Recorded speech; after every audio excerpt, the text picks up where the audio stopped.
Hey guys, welcome to Cheers the Journey. Thank you for joining us on our journey today as we tackle putting up peel and stick tile on the backsplash of our kitchen. Jennifer is going to be showing us exactly how easy it is. And if you don't know, my name is Daniel. Obviously, I'm Jennifer.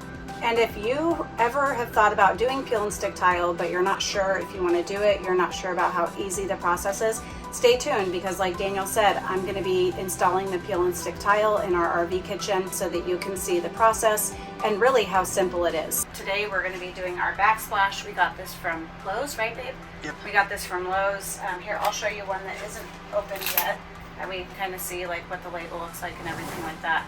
We're just going to do this back wall for now.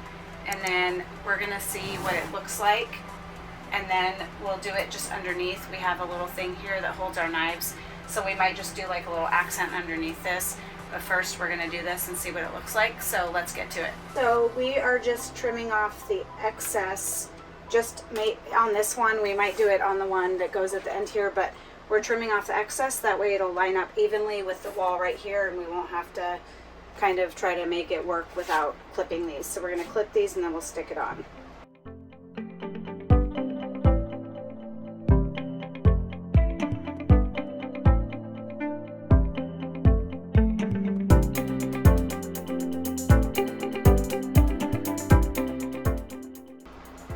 So obviously for this you want to make sure that you're cutting as straight as possible, because if you don't, it kind of probably will get crooked and then your whole entire backsplash is going to look funny. So let's tear this off.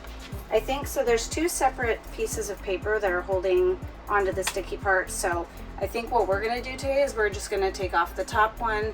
Once we get that kind of centered and where we want it, then we can slowly peel off the bottom part. That way there's no bubbles behind the actual tiles, and that way it goes on evenly and nice.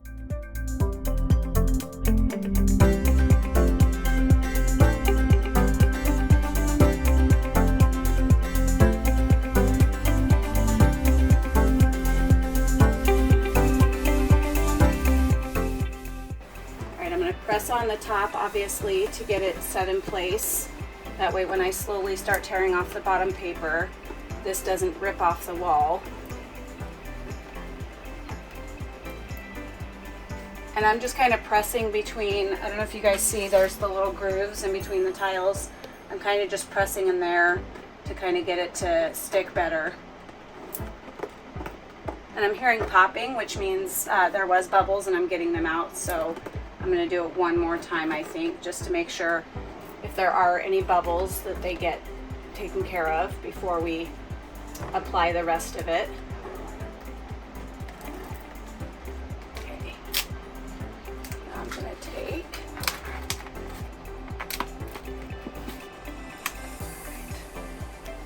So now the bottom part should go on super easy because it's center and ready to go. And voila, we have our first piece of backsplash. Looks good. So these are overlapping. So when you start to put it on, you want to make sure that you overlap it properly. That way it doesn't look terrible. So you want to make sure you get as close as you can without actually overlapping the actual tile, the color tiles. Okay, now that I think I have it good, I'm going to take off the paper again. Okay.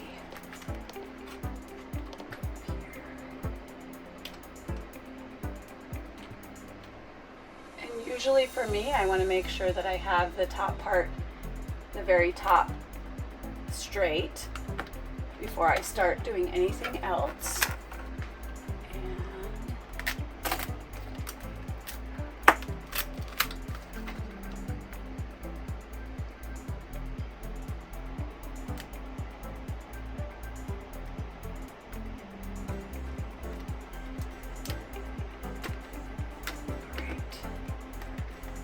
Start sticking it. It looks good.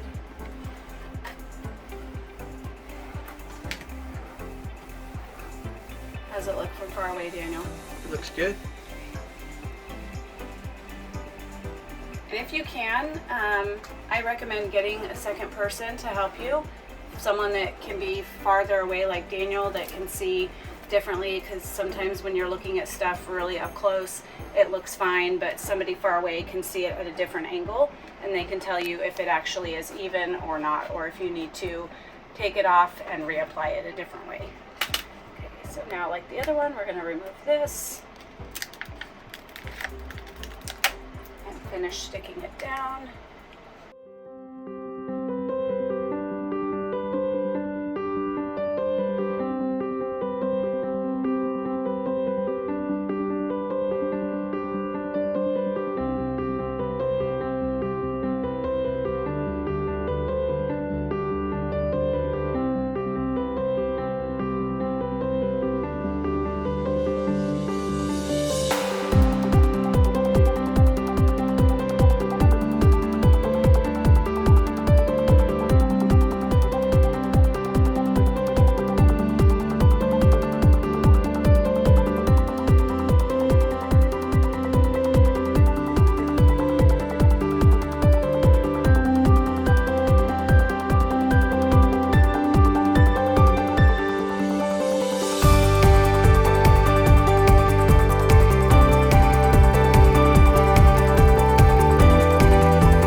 Okay, so here's the final product, guys. We had 6 tiles.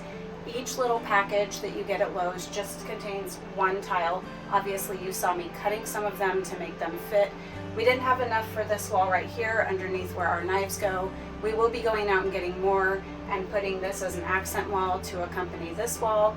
But I hope that if you're watching this video, you are encouraged if you've ever thought about putting a peel and stick tile in your RV kitchen. So get out there and do it if you've been wanting to do it. And now that you've seen me do it, you know how easy it is. Of course, you want to be careful and make sure that you're lining up your tiles properly and that it looks really good and even. So that takes a little bit of time, but as you saw, it didn't take too much time. So it's not too much for you to take on. So get out there and do it, and we will see you guys on the next one.